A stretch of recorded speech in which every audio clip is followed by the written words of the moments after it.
얼굴에 멍든 것 어떻게 된 건지 당장 말해. 훈련 중에 넘어져서. 훈련 중에 넘어져서 이 말을 들으신 여러분도 뭔가 석연치 않다고 느끼시죠? 충격적인 반전 이제 시작합니다. 여러분은 지금 무엇을 하며 듣고 있나요? 출근길에 차 안에서, 집안일을 하면서, 아니면 산책을 하며 여유로운 시간을 보내고 계신가요? 여러분의 일상이 궁금합니다. 댓글로 알려주시면 더 즐거운 시간이 되실 거예요. 잠시만요. 구독과 좋아요 한 번씩만 꼭 부탁드립니다. 제21기계화 보병사단 예하 보병연대 장교식당. 오후 12시 30분. 점심시간이면 항상 붐비는 이곳이 오늘따라 유난히 조용했다. 여러 개의 원형 테이블에 앉은 장교들은 각자의 식사에만 집중하는 듯 보였지만 실제로는 모두가 한 곳을 의식하고 있었다. 구석 테이블에 앉은 오지윤 소위. 26살의 그녀는 3개월 전 이 부대에 배치된 신임 여군이었다. 육군사관학교를 졸업하고 꿈에 부풀어 첫 부대로 온 그녀의 얼굴에는 이제 희망 대신 체념이 자리 잡고 있었다. 왼쪽 눈 아래 선명한 보라색 멍. 오른쪽 볼에 작은 찰과상. 어제 훈련 중에 생긴 상처라고 했지만 식당에 있는 누구도 그 말을 믿지 않았다. 지훈아, 여기 앉아. 밝은 목소리로 다가온 것은 백하윤 중이었다. 29살의 그녀는 오지윤 소위의 직속 선임이자 같은 여군이라는 이유로 더욱 가까이 지내야 할 사람이었다. 적어도 겉으로는. 백하윤 중이가 오지윤 소위 옆에 앉자 주변 테이블의 시선이 일제히 모였다가 재빨리 돌아갔다. 마치 뜨거운 것을 만진 듯 얼른 손을 뗀 것처럼. 어제 훈련에서 많이 다쳤네. 괜찮아? 백하윤 중위의 목소리는 표면적으로는 걱정스러워 보였다. 하지만 그 톤 속에는 미묘한 무언가가 숨어 있었다. 만족감이라고 해야 할까? 아니면 우월감이라고 해야 할까? 네, 괜찮습니다. 오지윤 소위의 대답은 너무나 기계적이었다. 감정이 완전히 배제된 마치 로봇이 대답하는 것 같은 목소리였다. 그녀는 고개를 숙인 채 젓가락질을 계속했지만 실제로는 음식이 목구멍으로 넘어가지 않았다. 다음엔 더 조심해야겠어. 안 그러면 또 넘어질 텐데. 백하윤 중위의 말에 오지윤 소위의 손이 잠깐 멈췄다. 젓가락을 든 손이 미세하게 떨렸지만 그녀는 아무 말도 하지 않았다. 식당 반대편에 앉은 정밀한 중위는 이 모든 상황을 지켜보며 속으로 한숨을 쉬었다. 32살의 그녀는 백하윤 중위와 같은 기수로 들어온 동기였다. 함께 신임 때의 어려움을 겪고 함께 성장해온 사이였다. 하지만 지금의 백하윤은 그때 그 사람이 아니었다. 정밀한 중위는 젓가락을 내려놓고 싶었다. 일어나서 오지윤 소위 옆에 가서 앉고 싶었다. 백하윤 중위에게 그만하라고 말하고 싶었다. 하지만 그녀는 그러지 못했다. 군대라는 조직 안에서, 선후배라는 위계질서 안에서, 그리고 무엇보다 자신의 안전이라는 이기심 안에서 그녀는 침묵을 선택했다. 김태영 중위 역시 마찬가지였다. 보급을 담당하는 31살의 그는 정밀한 중위와 함께 이 모든 상황을 목격하고 있었다. 그의 주먹은 식탁 아래에서 단단히 쥐어져 있었지만 그 역시 행동으로 옮기지는 못했다. 이때 식당 입구가 열렸다. 이세진 중령이 들어왔다. 48살의 그는 제21사단 헌병대장으로 부대에서는 원칙주의자로 통했다. 키가 크고 어깨가 넓은 그의 존재감은 식당에 들어서자마자 공기를 바꿔놓았다. 이세진 중령은 식당을 둘러보다가 구석 테이블의 풍경을 발견했다. 멍든 얼굴의 오지윤 소위, 그 옆에서 무언가를 속삭이는 백하윤 중위, 그리고 멀리서 지켜보지만 개입하지 않는 다른 장교들. 그의 눈이 차갑게 변했다. 이세진 중령의 머릿속에는 20여 년 전의 기억이 떠올랐다. 그 역시 신임 소위였을 때 선임의 괴롭힘을 당하는 동기를 본 적이 있었다. 그때 그는 어떻게 했던가? 아무것도 하지 않았다. 침묵했다. 모른 척했다. 그리고 그 동기는 결국 전역을 선택했다. 20여 년이 지난 지금 같은 상황이 자신의 눈앞에서 벌어지고 있었다. 이세진 중령은 천천히 구석 테이블로 걸어갔다. 그의 발걸음은 무겁고 확고했다. 식당 안의 모든 시선이 그에게 집중되었지만 그는 개의치 않았다. 백하윤 중위는 이세진 중령이 다가오는 것을 보고 얼굴이 살짝 굳었다. 하지만 곧 밝은 미소를 지으며 일어났다. 안녕하십니까, 중령님. 앉아. 이세진 중령의 목소리는 낮고 차가웠다. 백하윤 중위는 다시 자리에 앉았지만 뭔가 불안한 기운을 감지했다. 이세진 중령은 백하윤 중위의 식판을 내려다보았다. 아직 반 정도 남은 밥과 반찬들, 그리고 그 옆에 앉아있는 오지훈 소위의 멍든 얼굴. 그는 더 이상 참을 수 없었다. 갑자기 이세진 중령의 손이 움직였다. 백하윤 중위의 식판을 단숨에 엎어버린 것이다. 쨍그랑. 식판이 바닥에 떨어지는 소리가 식당 전체에 울려 퍼졌다. 밥과 국물이 사방으로 튀었고 백하윤 중위의 군복에도 국물이 묻었다. 식당은 순간 정적에 휩싸였다. 모든 사람이 숨을 죽이고 이세진 중령을 바라봤다. 백하윤 중위는 충격에 빠진 표정으로 그를 올려다봤고 오지훈 소위는 더욱 움츠러들었다. 지금 여기서 말해. 이세진 중령의 목소리는 식당 전체에 울려 퍼졌다. 어떻게 된 건지 빨리 말해. 백하윤 중위의 얼굴이 창백해졌다. 그녀는 잠깐 당황했지만 곧 침착함을 되찾으려 노력했다. 중령님, 무슨 말씀이신지. 그 멍. 어떻게 생긴 건지 묻고 있어. 이세진 중령의 시선이 오지훈 소위의 얼굴로 향했다. 오지훈 소위는 더욱 고개를 숙였다. 훈련 중에 넘어져서. 누가 묻지도 않았는데 왜 대답해? 이세진 중령의 날카로운 말에 백하윤 중위는 입을 다물었다. 소위, 내가 말해. 오지훈 소위는 여전히 고개를 숙인 채였다. 그녀의 어깨가 미세하게 떨리고 있었다.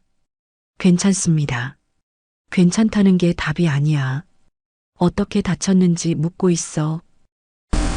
훈련 중에 넘어졌습니다. 오지훈 소위의 목소리는 간신히 들릴 정도로 작았다. 이세진 중령은 그녀의 대답을 듣고 깊은 한숨을 쉬었다. 20여 년 전과 똑같았다. 피해자조차 진실을 말하려 하지 않았다. 두려움 때문에, 보복이 무서워서, 더 큰 괴롭힘이 두려워서. 이세진 중령은 다시 백하윤 중위를 바라봤다. 중위, 넌 어떻게 생각해? 저도 훈련 중에 넘어지는 걸 봤습니다. 안타깝게도. 안타깝다고? 이세진 중령의 목소리가 한 톤 높아졌다. 선임이 후배가 넘어지는 걸 보고 안타깝다고 하는 게 정상인가? 백하윤 중위는 더 이상 말할 수 없었다. 그녀는 주변을 둘러보며 도움을 구하려 했지만 모든 장교가 시선을 피했다. 정밀한 중위는 젓가락을 놓고 두 손을 무릎 위에 올려놓았다. 그녀의 손이 떨리고 있었다. 말해야 한다는 생각과 말하면 안 된다는 두려움이 그녀 안에서 격렬하게 충돌했다. 김태영 중위 역시 마찬가지였다. 그는 어제 훈련장에서 무엇을 봤는지 기억하고 있었다. 백하윤 중위가 의도적으로 오지훈 소위의 발을 걸어 넘어뜨린 것을. 하지만 그 역시 입을 열 용기가 없었다. 오지훈 소위는 조용히 자리에서 일어났다. 죄송합니다. 먼저 가겠습니다. 그녀는 고개를 숙인 채 식당을 나갔다. 뒤에서 이세진 중령의 목소리가 들렸지만 그녀는 돌아보지 않았다. 소희, 잠깐. 하지만 오지윤 소희는 이미 식당 문을 나선 뒤였다. 이세진 중령은 그 자리에 서서 식당 안을 둘러봤다. 모든 장교가 고개를 숙이고 있었다. 아무도 그와 눈을 마주치려 하지 않았다. 백하윤 중위는 바닥에 떨어진 식판을 치우며 중얼거렸다. 오해가 있었던 것 같습니다. 저희는 그저 오해? 이세진 중령이 그녀를 내려다봤다. 멍든 얼굴이 오해야? 백하윤 중위는 더 이상 말할 수 없었다. 그녀는 급하게 바닥을 치우고 자리를 떠났다. 식당에는 이세진 중령과 몇몇 장교들만 남았다. 무거운 침묵이 흘렀다. 정밀한 중위는 여전히 젓가락을 놓고 있었다. 그녀의 마음속에서는 폭풍이 일고 있었다. 이대로 침묵해서는 안 된다는 목소리와 나서면 자신도 표적이 될 수 있다는 두려움이 계속 싸우고 있었다. 김태영 중위 역시 마찬가지였다. 그는 이세진 중령을 바라보다가 곧 시선을 돌렸다. 이세진 중령은 더 이상 머물지 않고 식당을 나섰다. 그의 뒷모습에서는 분노와 좌절이 동시에 느껴졌다. 식당은 다시 일상으로 돌아가는 듯했다. 사람들은 다시 식사를 시작했고 대화 소리도 조금씩 들리기 시작했다. 하지만 모든 것이 달라져 있었다. 보이지 않던 것이 이제는 보였고 들리지 않던 것이 이제는 들렸다. 그리고 누군가는 결정해야 했다. 계속 침묵할 것인가 아니면 진실을 말할 것인가. 오후 2시 연대 참모장실. 곽상우 대령은 책상에 앉아 서류를 검토하고 있었다. 52살의 그는 내년에 준장 진급을 앞두고 있었다. 이 시기에 부대에서 문제가 생기는 것은 그에게 치명적이었다. 노크 소리가 들렸다. 들어와. 문이 열리며 이세진 중령이 들어왔다. 그의 표정이 평소보다 어두워 보였다. 참모장님, 보고할 일이 있습니다. 곽상우 대령은 고개를 들어 이세진 중령을 바라봤다. 헌병대장의 표정에서 심상치 않은 기운을 감지했다. 뭔데? 장교식당에서 일어난 일입니다. 이세진 중령은 오늘 목격한 상황을 간략하게 보고했다. 오지윤 소위의 멍, 백하윤 중위의 태도, 그리고 다른 장교들의 침묵에 대해 곽상우 대령의 얼굴이 점점 굳어갔다. 확실한 증거가 있나? 지금은 없습니다. 하지만 그럼 추측이지. 곽상우 대령이 이세진 중령의 말을 끊었다. 세진아, 우리가 지금 어떤 시기인지 알고 있지? 사단 전투력 평가가 코앞이고 나는 진급 심사를 받는 상황이야. 이세진 중령은 입술을 꽉 다물었다. 이런 소문이 상급 부대에 올라가면 어떻게 될 것 같나? 여군 관리도 제대로 못하는 부대라는 평가를 받으면? 하지만 참모장님, 이건 단순한 소문이 아닙니다. 증거도 없이 뭘 어떻게 하자는 거야? 곽상우 대령이 의자에서 일어났다. 내부 문제는 내부에서 조용히 해결해. 헌병대장이라고 해서 부대 전체를 뒤흔들 권한이 있는 건 아니야. 이세진 중령의 주먹이 옆구리에서 단단히 쥐어졌다. 알겠습니다. 알겠다는 게 뭘 알겠다는 거지? 조용히 처리하겠습니다. 그래, 그렇게 해. 곽상우 대령은 다시 자리에 앉으며 서류를 들어 올렸다. 대화는 끝났다는 신호였다. 이세진 중령은 경례를 하고 참모장실을 나섰다. 복도를 걸으며 그는 깊은 한숨을 쉬었다. 조용히 처리하라. 내부에서 해결하라. 문제를 키우지 마라. 군대에서 늘 들어온 말들이었다. 하지만 이런 식으로 처리되는 것들 중에 제대로 해결된 것이 얼마나 되었던가. 이세진 중령은 헌병대 사무실로 향했다. 그곳에서 그는 홀로 앉아 생각에 잠겼다. 한편 여군 생활관에서는 또 다른 이야기가 펼쳐지고 있었다. 오지윤 소위는 자신의 침대에 누워 천장을 바라보고 있었다. 오늘 식당에서 일어난 일이 계속 머릿속을 맴돌았다. 이세진 중령이 왜 그런 행동을 했는지 이해할 수 없었다. 그리고 무엇보다 자신 때문에 다른 사람이 곤란해지는 것이 두려웠다. 백하윤 중이가 앞으로 자신을 어떻게 대할지 생각하니 몸이 떨렸다. 문이 열리며 백하윤 중이가 들어왔다. 오지윤 소위는 반사적으로 일어나 경례했다. 선임님. 백하윤 중이는 차가운 표정으로 그녀를 바라봤다. 지윤아, 오늘 일 때문에 미안해. 의외의 말이었다. 오지윤 소위는 당황했다. 네. 헌병대장님이 오해하신 것 같아. 내가 너를 괴롭혔다고 생각하시는 것 같더라. 백하윤 중이가 한 걸음 더 가까이 다가왔다. 우리 사이에 그런 문제가 있었나? 오지윤 소위는 대답할 수 없었다. 백하윤 중이의 눈빛이 너무나 차가웠다. 없었죠? 네. 그럼 혹시 누가 물어보면 뭐라고 답할 거야? 오해라고 하겠습니다. 좋아. 우리는 선후배로서 잘 지내고 있고 오늘 일은 그저 헌병대장님의 오해였다. 맞지? 네, 선임님. 백하윤 중이는 만족스러운 미소를 지었다. 그럼 이제 좀 쉬어. 내일도 훈련 있으니까. 백하윤 중이가 나간 후 오지윤 소위는 다시 침대에 누웠다. 하지만 이번에는 눈물이 흘러내렸다. 아무것도 달라지지 않았다. 오히려 더 나빠질 것 같았다. 같은 시간 부대 내 다른 곳에서는 비밀스러운 대화가 오가고 있었다. 미란아, 오늘 식당에서 본 거 어떻게 생각해? 김태영 중위가 정밀한 중위에게 조심스럽게 말을 꺼냈다. 둘은 부대 뒤편의 벤치에 앉아 있었다. 정밀한 중위는 한동안 대답하지 않았다.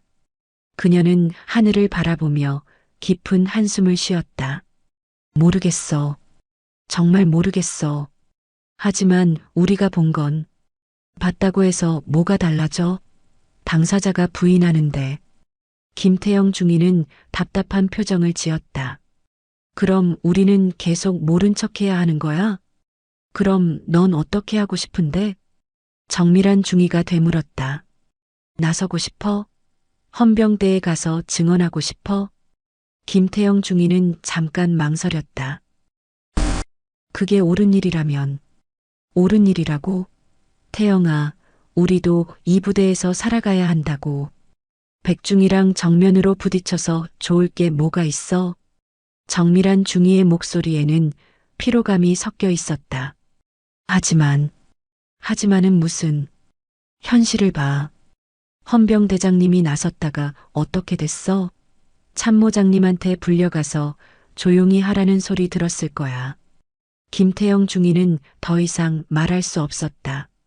정밀한 중위의 말이 틀리지 않았기 때문이다. 우리가 나선다고 해서 뭐가 달라질 것 같아? 오히려 우리만 찍히고 끝이야.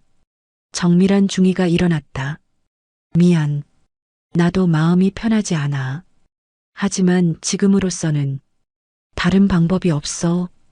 그녀가 떠난 후 김태영 중위는 혼자 벤치에 앉아 있었다. 그의 마음속에서는 갈등이 계속되고 있었다. 옳은 일을 해야 한다는 양심과 자신의 안전을 지켜야 한다는 현실 사이에서 밤이 깊어갔다. 부대는 조용해졌지만 여러 사람의 마음속에서는 폭풍이 일고 있었다. 한민수 상사는 부사관 생활관에서 뒤척이고 있었다. 44살의 그는 부대에서 20년 넘게 복무한 고참이었다. 그동안 많은 일을 받고 많은 것을 견뎌왔다. 하지만 오늘 본 오지윤 소위의 모습은 그에게 깊은 인상을 남겼다. 자신의 딸과 비슷한 나이의 그 젊은 장교가 혼자 고통받는 모습을 보니 마음이 아팠다. 내가 뭘 할 수 있을까? 한민수 상사는 생각했다. 부사관인 자신이 장교들의 문제에 개입할 수 있을까? 하지만 적어도 오지윤 소위에게 혼자가 아니라는 것을 알려줄 수는 있을 것 같았다. 다음 날 아침이 밝았다. 오전 6시. 부대 곳곳에서 일어나는 아침 점호 소리가 울려 퍼졌다. 오지윤 소위는 어젯밤 제대로 잠들지 못했다. 백하윤 중위와의 대화가 계속 머릿속을 맴돌았기 때문이다. 그녀는 세면장에서 거울을 보며 왼쪽 눈 아래 멍을 확인했다. 어제보다 더 퍼져 보였다. 소위님. 뒤에서 들려온 목소리의 오지윤 소위는 깜짝 놀랐다. 돌아보니 한민수 상사가 서 있었다. 아, 상사님. 한민수 상사는 주변을 살피더니 조용히 말했다. 소위님, 혼자 모든 걸 견디려 하지 마세요. 오지윤 소위는 당황했다. 무슨 말인지 알면서도 모른 척해야 했다. 무슨 말씀이신지? 제가 오래 군 생활을 했습니다. 이런 일들이 어떻게 흘러가는지 압니다. 한민수 상사의 목소리는 아버지 같은 따뜻함이 있었다. 하지만 소위님이 포기하시면 안 됩니다. 누군가는 소위님 편에 서 있다는 걸 기억하세요. 오지윤 소위의 눈에 눈물이 맺혔다. 며칠 만에 처음으로 누군가가 자신을 걱정해준다는 느낌을 받았다. 감사합니다, 상사님. 한민수 상사는 더 이상 말하지 않고 자리를 떠났다. 하지만 그 짧은 대화는 오지윤 소위에게 큰 힘이 되었다.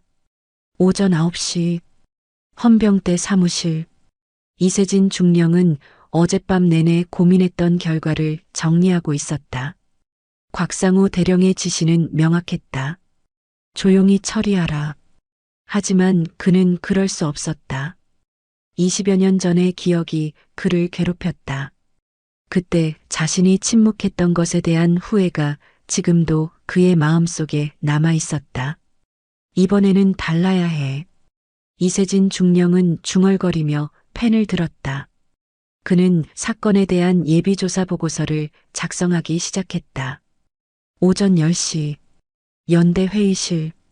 정례 참모 회의가 진행되고 있었다. 곽상우 대령을 비롯해 각 부서의 참모들이 모여 있었다. 다음 헌병대 보고. 곽상우 대령의 지시에 이세진 중령이 일어났다. 장교식당 내 발생한 사안에 대해 예비조사를 실시하겠습니다. 회의실이 조용해졌다. 곽상우 대령의 얼굴이 굳었다.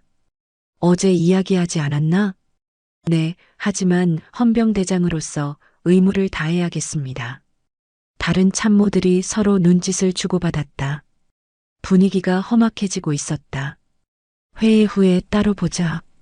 곽상우 대령이 차갑게 말했다. 회의가 끝난 후 참모장실에는 냉기가 돌았다. 세진아, 내 말을 못 알아들었나? 알아들었습니다. 그럼 왜 이런 식으로 나오는 거야? 이세진 중령은 곽상우 대령을 똑바로 바라봤다. 참모장님, 저는 헌병대장입니다. 부당한 일이 일어났다면 조사할 의무가 있습니다. 부당한 일이라고? 증거도 없이? 증거를 찾는 게 조사입니다. 곽상우 대령이 책상을 탁 쳤다. 임무에서 배제하겠어. 당분간 헌병대 업무에 관여하지 마. 이세진 중령의 얼굴이 굳었다. 그건 권한 남용입니다. 권한 남용이라고? 연대장님께 보고해서 정식으로 조치받고 싶나? 둘 사이에 팽팽한 긴장감이 흘렀다. 결국 이세진 중령이 한 걸음 물러섰다. 알겠습니다. 하지만 그의 눈빛은 포기하지 않았다는 것을 보여주고 있었다. 같은 시간 여군 생활관에서는 다른 상황이 벌어지고 있었다. 백하윤 중위가 오지윤 소위를 불러냈다. 지윤아, 잠깐 이야기하자. 둘은 생활관 밖 계단에 앉았다. 백하윤 중위의 표정은 어제와 달리 진지했다. 어제 헌병대장님 일 때문에 좀 곤란해졌어. 오지윤 소위는 고개를 숙였다. 상급 부대에서 관심을 갖기 시작했다는 소문이 있어. 그럼 우리 연대 전체가 문제가 되는 거야. 백하윤 중위가 한숨을 쉬었다.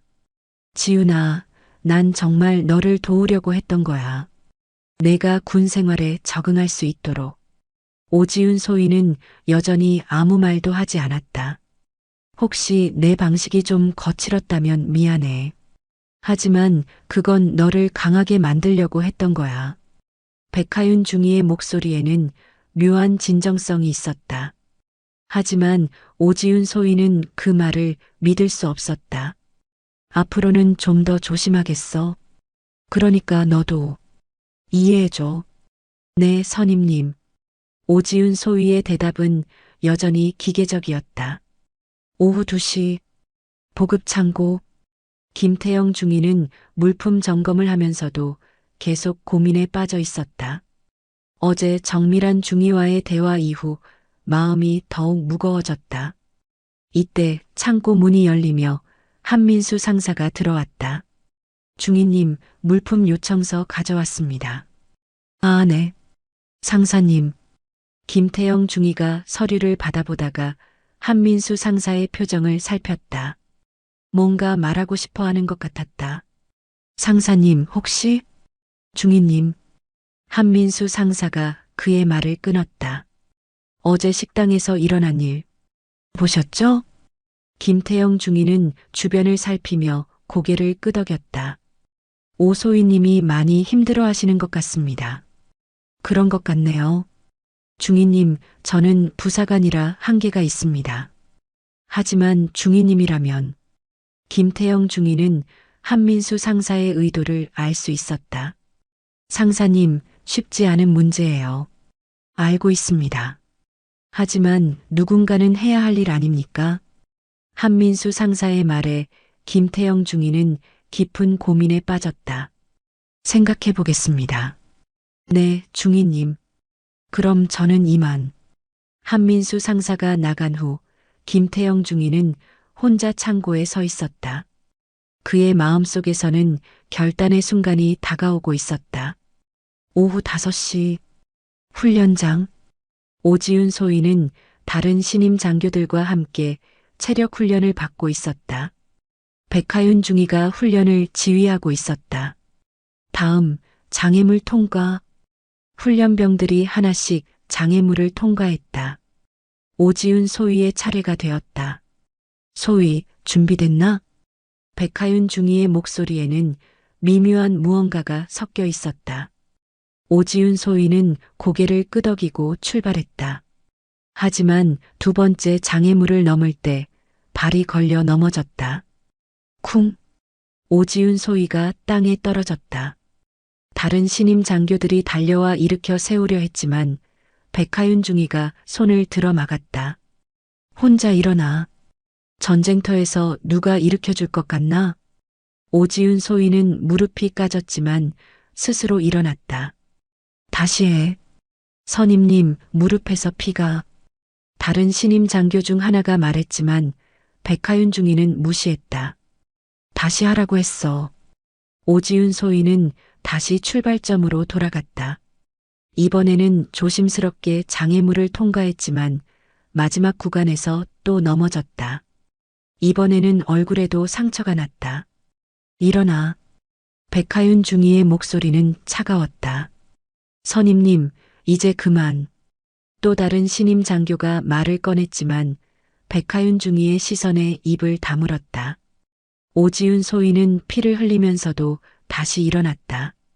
그녀의 눈에는 더 이상 굴복하지 않겠다는 의지가 타오르고 있었다. 다시 하겠습니다. 이번에는 그녀가 먼저 말했다. 백하윤 중위는 잠깐 당황한 듯 했지만 곧 차가운 표정을 되찾았다. 그래, 해봐. 하지만 이 모든 상황을 멀리서 지켜보는 사람이 있었다. 김태영 중위였다. 그는 보급품을 전달하러 왔다가 훈련장에서 벌어지는 일을 목격했다. 백하윤 중위가 의도적으로 오지훈 소위를 괴롭히는 모습을. 이번에는 확실했다. 더 이상 우연이나 실수로 볼 수 없었다. 김태영 중위는 주먹을 꽉 쥐었다. 그리고 결심했다. 더 이상 침묵할 수 없다고. 그날 저녁 김태영 중위는 헌병대 사무실을 찾았다. 하지만 이세진 중령은 자리에 없었다. 중령님 어디 계신가요? 곽 대령님 지시로 당분간 업무에서 배제되셨습니다. 헌병대 직속 부하의 대답에 김태영 중위는 충격을 받았다. 그럼 어떻게 해야 하나요? 무슨 일이신지요? 김태영 중위는 잠깐 망설였다. 하지만 이미 결심한 바였다. 증언하고 싶은 일이 있습니다. 그날 밤 김태영 중위는 목격한 모든 것을 진술서로 작성했다. 어제 식당에서의 일, 오늘 훈련장에서의 일, 그리고 지금까지 자신이 본 모든 것들을. 진술서를 작성하면서 그의 손이 떨렸다. 이 진술서가 자신의 군 생활에 어떤 영향을 미칠지 알 수 없었다. 하지만 그는 멈출 수 없었다. 양심이 그를 이끌고 있었다. 다음 날 아침 그 진술서는 사단 헌병대에 직접 전달되었다. 새벽 5시 30분. 부대 전체가 잠들어 있는 시간이었다. 정밀한 중위는 침대에 누워 천장을 바라보고 있었다. 잠이 오지 않았다. 김태영 중위가 어제 저녁 자신을 찾아와 한 말이 계속 머릿속을 맴돌았다. 미란아, 나 헌병대에 진술서 냈어. 그 말을 들었을 때의 충격이 아직도 생생했다. 태영아, 미쳤어? 왜 그런 일을? 더 이상 볼 수 없었어. 오늘 훈련장에서 본 건. 이건 진짜 아니야. 김태영 중위의 표정은 단단했다. 이미 결심한 후였다. 그럼 나도 뭔가 해야 하는 건가? 정밀한 중위는 자신에게 물었다. 동기가 용기를 낸 마당에 자신만 침묵하고 있을 수는 없었다. 하지만 두려웠다. 백하윤 중위와의 관계, 부대에서의 위치, 미래에 대한 걱정들이 그녀를 붙잡고 있었다. 오전 8시, 사단 헌병대. 김태영 중위의 진술서는 사단 헌병대장인 박철수 대령의 책상 위에 놓여 있었다. 50살의 그는 진술서를 읽으며 심각한 표정을 지었다. 이거 확인됐나? 아직 예비조사 단계입니다. 하지만 진술 내용이 상당히 구체적입니다. 부하 헌병이 보고했다. 연대 헌병대장은 뭐라고 하나? 이세진 중령은 현재 곽 대령의 지시로 업무에서 배제된 상태입니다. 박철수 대령의 눈빛이 날카로워졌다. 배제? 왜? 이 사건과 관련해서 독단적으로 행동했다는 이유입니다. 박철수 대령은 펜을 놓고 깊은 생각에 잠겼다. 상황이 복잡해지고 있었다. 연대에 조사관 파견하자. 정식으로. 네, 대령님. 한편 연대에서는 김태영 중위의 진술서 제출 소식이 빠르게 퍼지고 있었다. 곽상우 대령은 이 소식을 듣고 분노했다. 이세진이 뒤에서 조종한 거 아닌가? 확인해 보겠습니다. 참모가 대답했지만 곽상우 대령은 이미 의심의 눈초리를 거두지 않았다. 오전 10시, 여군 생활관. 정밀한 중위는 백하윤 중위를 찾았다. 둘은 생활관 밖 정자에 앉았다. 하윤아, 우리 이야기 좀 하자. 백하윤 중위는 정밀한 중위의 표정에서 심상치 않은 기운을 감지했다. 무슨 일이야? 김중위가 헌병대에 진술서를 냈다는 소문 들었어. 백하윤 중위의 얼굴이 굳었다. 진술서? 무슨 진술서? 오소위 일 관련해서. 정밀한 중위는 조심스럽게 말했다. 하윤아, 솔직히 말해줘. 정말 아무것도 없었던 거야? 백하윤 중위는 잠깐 당황했지만 곧 침착함을 되찾았다. 미란아, 너까지 그런 식으로 생각하는 거야? 그런 식이 아니라. 나도 봤거든. 몇 번. 정밀한 중위의 목소리가 떨렸다. 뭘 봤다는 거야? 훈련 중에 일부러 넘어뜨리는 것, 식사 시간에 혼자 앉게 만드는 것, 업무를 과도하게 주는 것. 백하윤 중위의 표정이 차갑게 변했다. 그게 괴롭힘이라고 생각해? 나는 그 애를 제대로 된 군인으로 만들려고 했던 거야. 군대가 어떤 곳인지 가르쳐 주려고 했던 거라고. 백하윤 중위의 목소리가 높아졌다. 너희들은 모르겠지만 나도 신임 때 얼마나 힘들었는지 알아? 여군이라는 이유로 얼마나 무시당했는지 알아? 정밀한 중위는 조용히 듣고 있었다. 그런데 이제 와서 내가 가해자야? 내가 나쁜 사람이야? 백하윤 중위의 눈에 눈물이 맺혔다. 하지만 그 눈물이 진짜 슬픔인지 아니면 분노인지 정밀한 중위는 알 수 없었다. 하윤아, 나는 잘못한 게 없어. 오히려 그 애를 도우려고 했던 거야. 백하윤 중위가 일어났다. 미란아, 내가 어떻게 생각하든 상관없어. 하지만 나는 끝까지 내 입장을 지킬 거야. 그녀가 떠난 후 정밀한 중위는 혼자 정자에 앉아 있었다. 친구의 변한 모습에 마음이 아팠다. 동시에 자신이 무엇을 해야 할지 더욱 혼란스러워졌다. 오후 2시 사단에서 파견된 조사관이 도착했다. 이정훈 소령, 42살의 그는 사단 헌병대 수사과장으로 이런 사건들을 전문적으로 다루는 사람이었다. 그의 첫 번째 면담 대상은 김태영 중위였다. 중위, 진술서에 쓴 내용들이 모두 사실인가? 네, 소령님. 제가 직접 목격한 것들입니다. 김태영 중위의 목소리는 확신에 차 있었다. 구체적으로 언제, 어디서, 무엇을 봤는지 다시 한번 말해줘. 김태영 중위는 자세히 설명했다. 어제 훈련장에서의 일, 식당에서의 상황들, 그리고 오지훈 소위의 변화된 모습들을 이정훈 소령은 꼼꼼히 기록하며 들었다. 다른 목격자가 있나? 정밀한 중위도 대부분 목격했습니다. 그리고 한민수 상사도 일부 상황을 알고 있을 겁니다. 알겠어. 그들도 면담하겠어. 이정훈 소령의 다음 면담 대상은 정밀한 중위였다. 회의실에 들어선 정밀한 중위의 얼굴은 창백했다. 중위, 김태영 중위의 진술 내용에 대해 알고 있나? 네. 그 내용들이 사실인가? 정밀한 중위는 한동안 대답하지 못했다. 이 순간이 자신의 인생을 바꿀 수 있다는 것을 알고 있었다. 중위, 사실입니다. 정밀한 중위의 목소리는 간신히 들릴 정도로 작았다. 좀 더 자세히 말해줄 수 있나?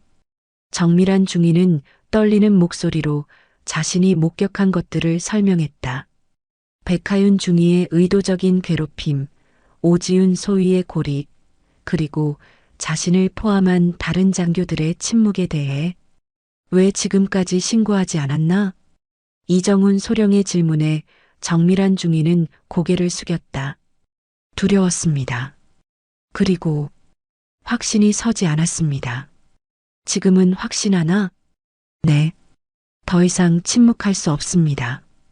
이정훈 소령은 정밀한 중위의 진술도 상세히 기록했다. 오후 5시 한민수 상사와의 면담. 상사, 오지훈 소위와 개인적으로 대화한 적이 있다고 들었는데. 네, 소령님. 그 애가 너무 힘들어 보여서. 한민수 상사는 솔직하게 말했다. 어떤 말을 했나? 혼자 견디지 말라고 했습니다. 누군가는 소위님 편에 서 있다고요. 상사가 보기에 오지훈 소위가 괴롭힘을 당하고 있다고 생각했나? 한민수 상사는 망설였다. 부사관인 자신이 장교들의 문제에 대해 판단을 내리는 것이 적절한지 고민되었다. 상사, 솔직하게 말해줘. 네. 괴롭힘이 맞다고 생각합니다. 근거는 20년 넘게 군 생활을 했습니다. 정상적인 지도와 괴롭힘의 차이는 알 수 있습니다. 한민수 상사의 증언은 간결했지만 강력했다. 저녁 6시 이정훈 소령은 하루 조사 결과를 정리했다. 3명의 증언이 일치했다. 그리고 모두 구체적이고 신빙성이 있었다. 이제 남은 것은 당사자들과의 면담이었다. 오지훈 소위와 백하윤 중위. 하지만 이정훈 소령은 알고 있었다. 이 두 사람의 증언이 가장 어려울 것이라는 것을. 피해자는 여전히 두려움에 떨고 있을 것이고 가해자는 끝까지 부인할 것이기 때문이다. 그날 밤 부대는 긴장감에 휩싸여 있었다. 조사가 본격화되고 있다는 소문이 퍼졌고 모든 사람이 조심스러워했다. 오지훈 소위는 침대에 누워 내일의 면담을 생각했다. 진실을 말할 용기가 있을까? 백하윤 중위는 자신의 방에서 대응 방안을 고민했다. 어떻게 하면 이 상황을 넘길 수 있을까?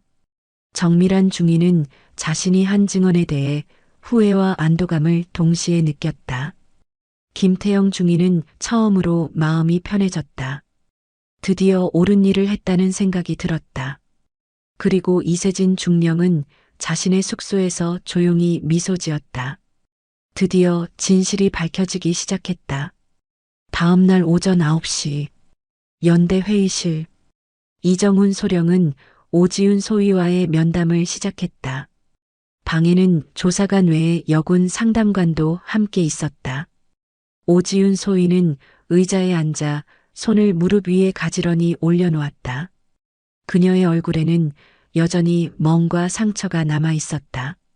소위, 긴장하지 마. 편하게 이야기하면 돼. 이정훈 소령의 목소리는 따뜻했다. 네, 소령님. 먼저 얼굴의 상처에 대해 물어보겠어. 어떻게 생긴 건가? 오지훈 소위는 잠깐 망설였다. 지난 며칠간 수없이 연습했던 대답이 목구멍까지 올라왔다. 훈련 중에 넘어져서. 하지만 그녀는 말할 수 없었다. 김태영 중위의 용기, 정밀한 중위의 양심, 한민수 상사의 격려가 그녀에게 힘을 주었다. 훈련 중에 백하윤 중위님이 제 발을 걸어서 넘어졌습니다. 이정훈 소령은 아무런 감정 변화 없이 기록했다.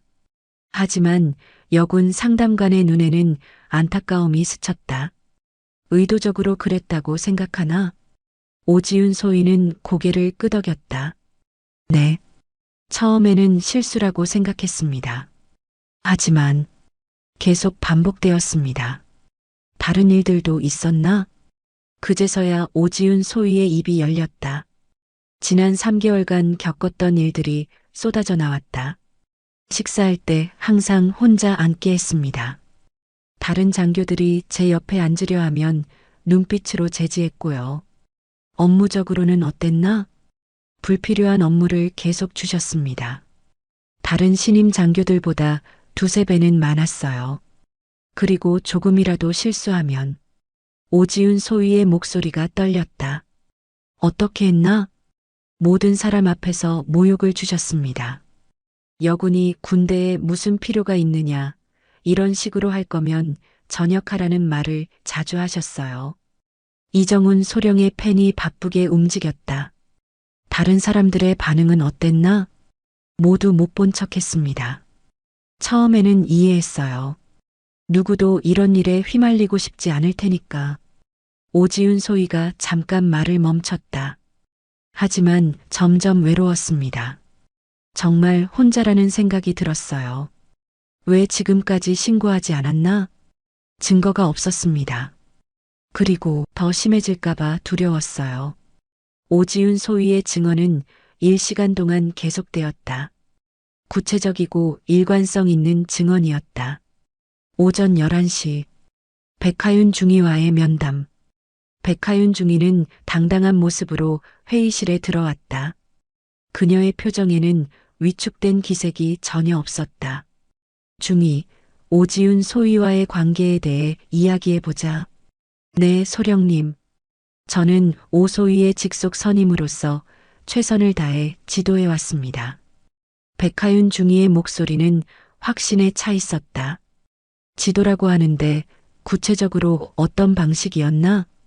군대에 적응할 수 있도록 엄격하게 지도했습니다. 신임 장교에게는 필요한 과정이라고 생각합니다. 오 소위 얼굴의 상처에 대해서는 어떻게 생각하나?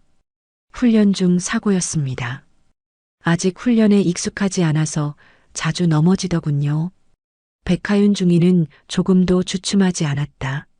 목격자들은 의도적이었다고 증언하는데 오해입니다. 저는 절대 그런 일을 하지 않았습니다. 이정훈 소령은 증언자들의 진술 내용을 하나씩 제시했다. 김태영 중위가 본 훈련장에서의 일, 정밀한 중위가 목격한 식당에서의 태도, 한민수 상사의 관찰 내용 등.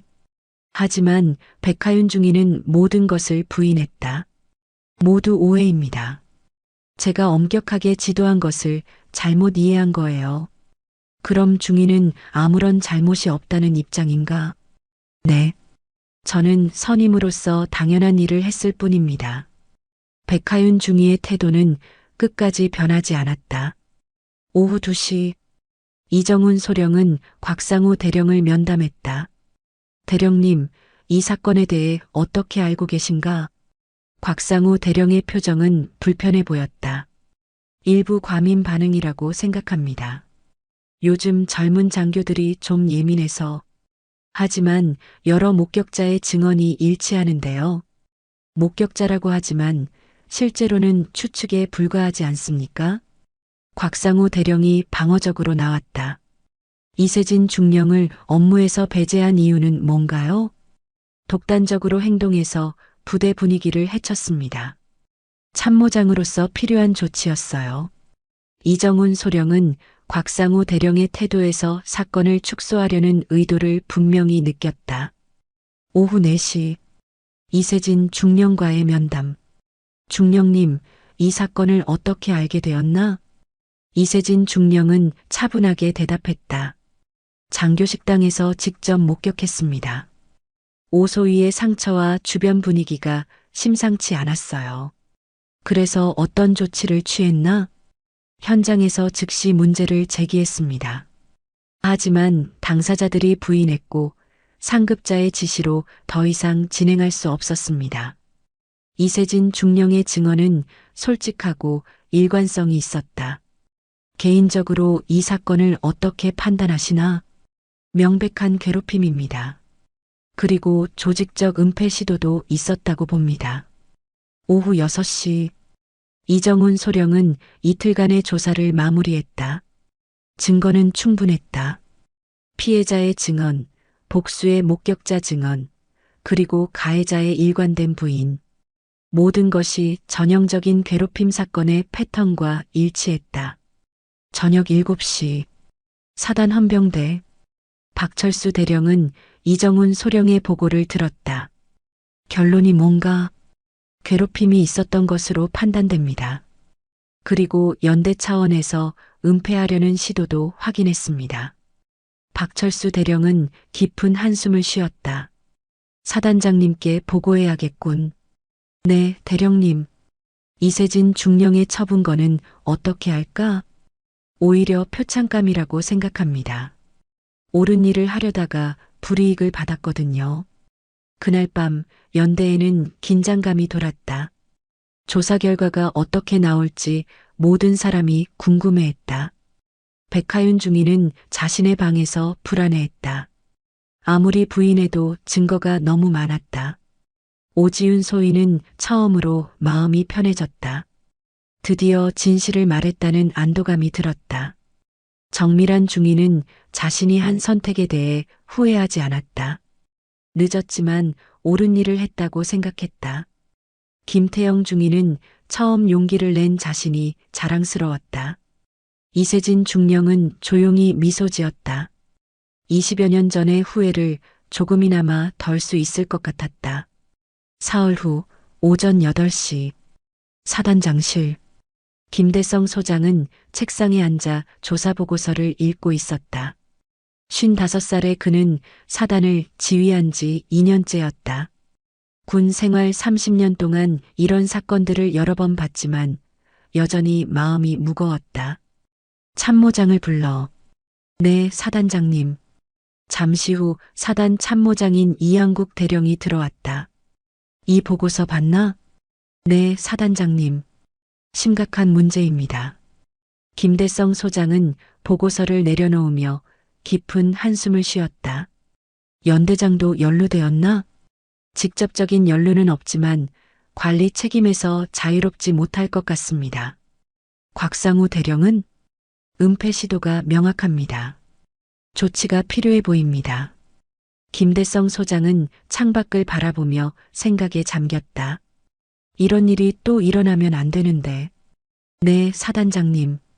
재발 방지 대책도 수립하겠습니다. 일단 관련자들을 소집해 정식 징계 전에 직접 들어봐야겠어. 오전 10시 사단 대회의실 관련자들이 모두 소집되었다. 김대성 소장을 중심으로 사단 참모들이 앉았고 맞은편에는 연대 관련자들이 앉았다. 먼저 백하윤 중위부터 들어보겠어. 김대성 소장의 목소리는 엄숙했다. 백하윤 중위가 일어나 경례했다. 사단장님, 저는 선임으로서 후배를 올바르게 지도했을 뿐입니다. 괴롭힘이라는 지적은 받아들일 수 없습니다. 지도와 괴롭힘의 차이를 아나? 네, 사단장님. 저는 개인적 감정이 아닌 교육적 목적으로만 행동했습니다.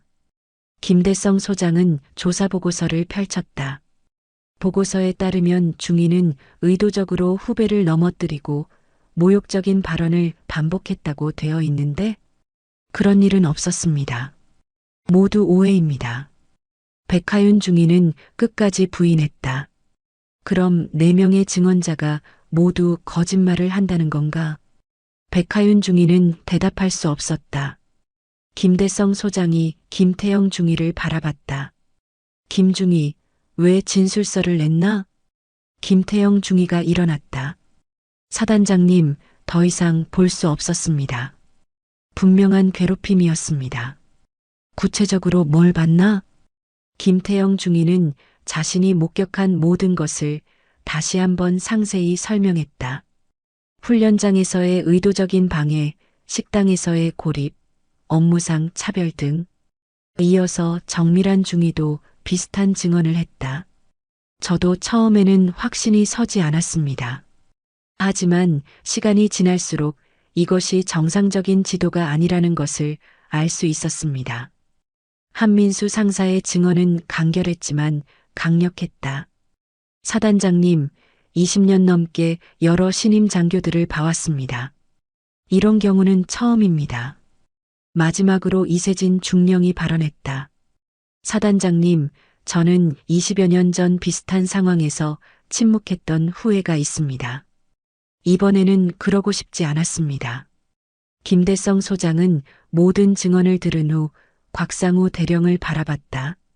곽 대령, 이 상황을 어떻게 관리했나? 곽상우 대령이 일어났다. 사단장님, 초기에 문제를 인지했지만 과민 반응일 가능성을 고려해 신중하게 접근했습니다. 신중한 접근이 은폐와 어떻게 다른가? 곽상우 대령은 대답하기 어려웠다. 이세진 중령을 업무에서 배제한 것도 신중한 접근이었나? 그것은 부대 분위기를 고려한 조치였습니다. 김대성 소장의 표정이 굳어졌다. 부대 분위기보다 중요한 게 진실 아닌가? 회의실이 조용해졌다. 김대성 소장은 잠깐 생각에 잠긴 후 입을 열었다. 오지윤 소위를 불러. 잠시 후 오지윤 소위가 들어왔다. 그녀의 얼굴에는 여전히 상처가 남아 있었지만 표정은 이전보다 훨씬 밝아 보였다. 소위, 이 모든 상황에 대해 어떻게 생각하나? 오지윤 소위는 잠깐 망설였다가 입을 열었다. 사단장님, 처음에는 제가 부족해서 그런 일이 일어난다고 생각했습니다. 김대성 소장은 조용히 들었다. 하지만 시간이 지나면서 이것이 정상적인 것이 아니라는 것을 깨달았습니다. 그리고 무엇보다 오지윤 소위가 잠깐 말을 멈췄다. 무엇보다 제가 침묵한다면 다른 후배들도 같은 일을 겪을 수 있다는 생각이 들었습니다. 김대성 소장은 고개를 끄덕였다. 용기 있는 결정이었어. 그런데 전출을 원하나? 아닙니다, 사단장님. 오지윤 소위의 대답은 확고했다. 이곳에서 제가 바꿔야 할 것들이 있다고 생각합니다. 김대성 소장은 그녀의 답변에 감동을 받았다. 좋아. 그럼 우리가 더 좋은 부대를 만들어 보자. 회의가 끝난 후 김대성 소장은 결정을 내렸다. 오후 4시 사단 인사명령이 발표되었다. 백하윤 중위는 정직 3개월 및 타부대 전출. 곽상우 대령은 문책 후 예편. 이세진 중령은 부당한 처분 취소 및 표창. 김태영 중위와 정밀한 중위, 한민수 상사는 용기 있는 증언에 대한 치하. 그리고 오지윤 소위에게는 특별 상담 지원과 함께 정상적인 군 생활을 보장한다는 약속.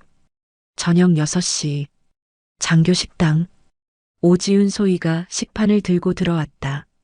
예전과 달리 여러 장교들이 그녀에게 자리를 권했다. 지윤아, 여기 앉아. 정밀한 중위가 손을 흔들었다. 오 소위님, 이쪽에도 자리 있어요. 김태영 중위도 자리를 내어주었다. 오지윤 소위는 미소를 지으며 정밀한 중위 옆에 앉았다. 밀한 선임님, 그동안 고마웠어요. 뭘 고마워해. 내가 더 미안하지. 정밀한 중위의 목소리에는 진심이 담겨 있었다. 하지만 결국 옳은 일을 해주셨잖아요. 늦지 않았어요. 지금이라도 해주셔서 감사해요. 식당 한 구석에서 이세진 중령이 이 모습을 지켜보고 있었다. 그의 얼굴에는 만족스러운 미소가 떠올랐다. 마침 한민수 상사가 지나가며 인사했다. 중령님, 수고 많으셨습니다. 상사님도 고생했어. 용기 있는 일이었어. 당연한 일했을 뿐입니다. 이세진 중령은 식당을 나서며 생각했다. 20여 년 전의 후회를 조금이나마 씻을 수 있었다고. 그리고 무엇보다 진실이 승리했다는 것에 만족했다.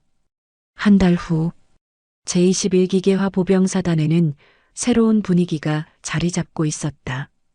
김대성 사단장의 지시로 전 부대에 건전한 부대 문화 조성 교육이 실시되었고 익명신고 시스템도 도입되었다. 오지윤 소위는 이제 중위로 진급해 있었다.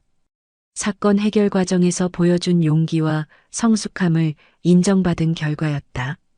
새로운 신임 여군 장교가 부대에 배치되었다는 소식이 들렸다.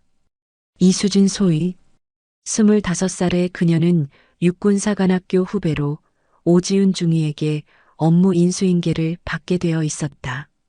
오전 9시 부대 정문. 안녕하세요. 이수진 소위입니다. 밝은 목소리로 인사하는 이수진 소위를 보며 오지윤 중위는 몇 개월 전 자신의 모습을 떠올렸다. 같은 나이, 같은 기대감, 같은 긴장감. 안녕하세요, 수진이. 오지윤 중위예요. 선배님, 사관학교에서 많이 들었어요. 정말 존경하고 있었는데. 이수진 소위의 눈이 반짝였다. 오지윤 중위는 쓴웃음을 지었다.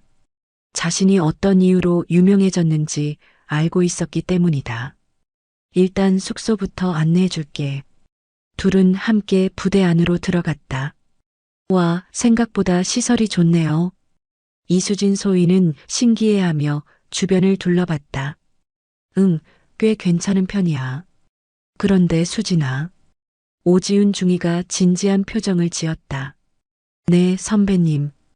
군 생활이 쉽지 않을 거야. 특히 우리 같은 신임 여군에게는 더욱. 이수진 소위는 고개를 끄덕였다. 하지만 기억해. 혼자가 아니라는 것을. 오지윤 중위의 목소리에는 경험에서 우러나는 진정성이 있었다. 무슨 일이 있어도 참고만 있지 마. 도움이 필요하면 언제든지 말해. 네, 선배님. 오후 2시 장교 식당. 점심시간이었다. 오지윤 중위는 이수진 소위와 함께 식당에 들어갔다. 저기 구석 테이블에 혼자 앉으려고 하지 마. 오지윤 중위가 조용히 말했다. 네. 여기서는 함께 앉아서 먹는 게 좋아. 혼자 있으려고 하면. 정말 혼자가 될 수도 있거든. 이수진 소위는 선배의 말뜻을 정확히 이해하지 못했지만 일단 고개를 끄덕였다. 정밀한 선배님, 안녕하세요. 오지훈 중위가 정밀한 중위에게 손을 흔들었다. 오, 지훈아. 새 후배구나. 정밀한 중위가 미소 지으며 다가왔다. 네, 이수진 소위입니다. 잘 부탁드립니다. 어머, 예의도 바르고 밝네. 지훈아, 좋은 후배 만났어. 세 사람은 함께 앉아 식사를 했다. 이수진 소위는 선배들의 자연스러운 대화를 들으며 이 부대의 분위기를 파악하려 했다. 수진아, 궁금한 거 있으면 뭐든지 물어봐. 김태영 중위도 자리에 합류했다. 네, 태영 선배님. 혹시 이 부대에서 주의할 점이 있을까요? 김태영 중위와 정밀한 중위, 오지훈 중위가 서로 눈을 마주쳤다. 글쎄, 특별히 주의할 건 없고, 정밀한 중위가 먼저 입을 열었다. 다만 어려운 일이 있으면 혼자 해결하려 하지 말고 도움을 요청해. 여기 있는 선배들은 모두 내 편이야. 그리고 무엇보다 오지훈 중위가 이수진 소위를 똑바로 바라봤다. 잘못된 것은 잘못되었다고 말할 용기를 가져. 침묵이 항상 미덕은 아니거든. 이수진 소위는 선배들의 말에서 뭔가 깊은 의미를 감지했다. 오후 4시 훈련장. 오지훈 중위는 이수진 소위에게 기본적인 부대 업무를 가르쳐주고 있었다. 몇 달 전 자신이 서 있던 바로 그 자리에서 수진아, 훈련 중에는 항상 조심해야 해. 네, 선배님. 특히 장애물 훈련 같은 경우에는 주변을 잘 살펴봐.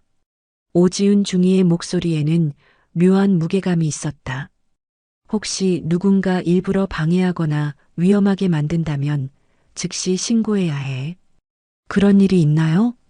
이수진 소위가 놀란 표정으로 물었다. 없길 바라지. 하지만 만약에 말이야. 오지훈 중위는 잠깐 말을 멈췄다가 다시 입을 열었다. 예전에 그런 일이 있었거든. 다행히 지금은 많이 나아졌지만 이수진 소위는 선배의 표정에서 뭔가 깊은 상처를 읽을 수 있었다. 선배님 혹시? 응, 나야. 오지훈 중위가 솔직하게 인정했다. 하지만 이제는 괜찮아. 그리고 앞으로는 그런 일이 없을 거야. 우리가 막을 거니까. 이수진 소위는 선배의 용기에 감동받았다. 저녁 6시. 이세진 중령 사무실. 중령님, 새로운 소위 잘 적응하고 있는 것 같습니다. 부하 헌병이 보고했다. 그래, 다행이군. 이세진 중령은 만족스러운 표정을 지었다. 오지훈 중위가 잘 챙겨주고 있나? 네, 마치 언니처럼 돌봐주고 있습니다. 좋아. 앞으로도 지켜봐주고. 이세진 중령은 창밖을 바라보며 생각했다. 이제 이 부대에는 정말로 새로운 문화가 자리 잡았다고. 그날 저녁 여군 생활관에서는 특별한 대화가 오가고 있었다. 수진아, 하루 어땠어? 오지훈 중위가 물었다. 정말 좋았어요, 선배님. 모든 분들이 친절하시고. 이수진 소위는 진심으로 기뻐했다. 다행이다. 혹시 이상한 일이나 불편한 일은 없었고? 아니요, 전혀요. 다만? 오지훈 중위가 관심 있게 물었다. 선배님들이 저를 너무 잘 챙겨주셔서 오히려 부담스러울 정도예요. 무슨 특별한 이유가 있나요? 이수진 소위의 순수한 질문에 오지훈 중위는 잠깐 망설였다. 수진아, 사실은. 오지훈 중위가 조심스럽게 입을 열었다. 몇 달 전에 이 부대에서 좀 안 좋은 일이 있었어. 신임 여군이 괴롭힘을 당한 사건이. 이수진 소위의 눈이 커졌다. 그래서 지금은 모든 선배들이 후배들을 특별히 신경 쓰고 있는 거야. 그 신임 여군이. 혹시 선배님? 오지훈 중위는 고개를 끄덕였다. 맞아. 하지만 이제는 다 해결됐고 오히려 이 부대가 더 좋아졌어. 이수진 소위는 선배를 존경하는 눈빛으로 바라봤다. 선배님, 정말 대단하세요. 그런 어려운 상황을 혼자 견뎌내다니. 혼자가 아니었어. 오지훈 중위가 미소 지으며 말했다. 정말 많은 사람들이 도와줬어. 그래서 지금 이렇게 따뜻한 분위기가 된 거군요. 제8장 마이너스 새로운 시작. 석 달 후 제21기계화 보병사단 장교식당에는 새로운 풍경이 펼쳐지고 있었다. 여러 개의 테이블에 남녀 장교들이 자연스럽게 섞여 앉아 식사를 하고 있었다. 계급과 성별을 구분하지 않는 대화 소리가 식당을 가득 채웠다. 한 구석 테이블에는 또 다른 신임 장교가 혼자 앉아 있었다. 박민준 소위. 26살의 그는 2주에 막 부대에 배치된 남자 신임 장교였다. 민준아. 오지훈 중위가 식판을 들고 다가왔다. 선배님, 안녕하세요. 박민준 소위가 일어나 인사했다. 왜 혼자 앉아 있어? 이리 와. 오지훈 중위는 자연스럽게 그를 다른 테이블로 이끌었다. 다음 날 아침, 오전 8시, 이세진 중령의 전보식이 열렸다. 많은 부대원들이 모여 그를 배웅했다. 이세진 중령님, 그동안 수고 많으셨습니다. 오지훈 중위를 비롯한 여러 장교들이 인사했다. 여러분이 더 수고했어요. 앞으로도 좋은 부대 만들어 나가세요. 이세진 중령이 마지막 인사를 마치고 차에 올랐다. 차가 출발하며 부대를 벗어날 때 그는 뒤를 돌아보았다. 많은 사람들이 손을 흔들며 배웅하고 있었다. 그 중에는 오지훈 중위도 있었다. 그녀의 얼굴에는 더 이상 두려움이나 외로움이 없었다. 대신 자신감과 따뜻함이 가득했다. 이세진 중령은 마음이 뿌듯했다. 진정한 변화를 이끌어낸 것 같았다. 여러분은 이 이야기를 들으시면서 어떤 생각이 드셨나요? 혹시 직장이나 학교에서 비슷한 상황을 목격하신 적이 있으시거나 아니면 직접 경험해 보신 적이 있으실까요? 때로는 침묵이 미덕이라고 하지만 정말 중요한 순간에는 용기 있는 목소리가 필요한 것 같습니다. 여러분의 주변에도 혹시 도움이 필요한 사람이 있다면 작은 관심과 용기로 큰 변화를 만들어낼 수 있을지도 모릅니다. 그리고 여러분만의 특별한 경험이나 사연이 있으시다면 꼭 들려주세요. 여러분의 이야기를 기다리고 있겠습니다.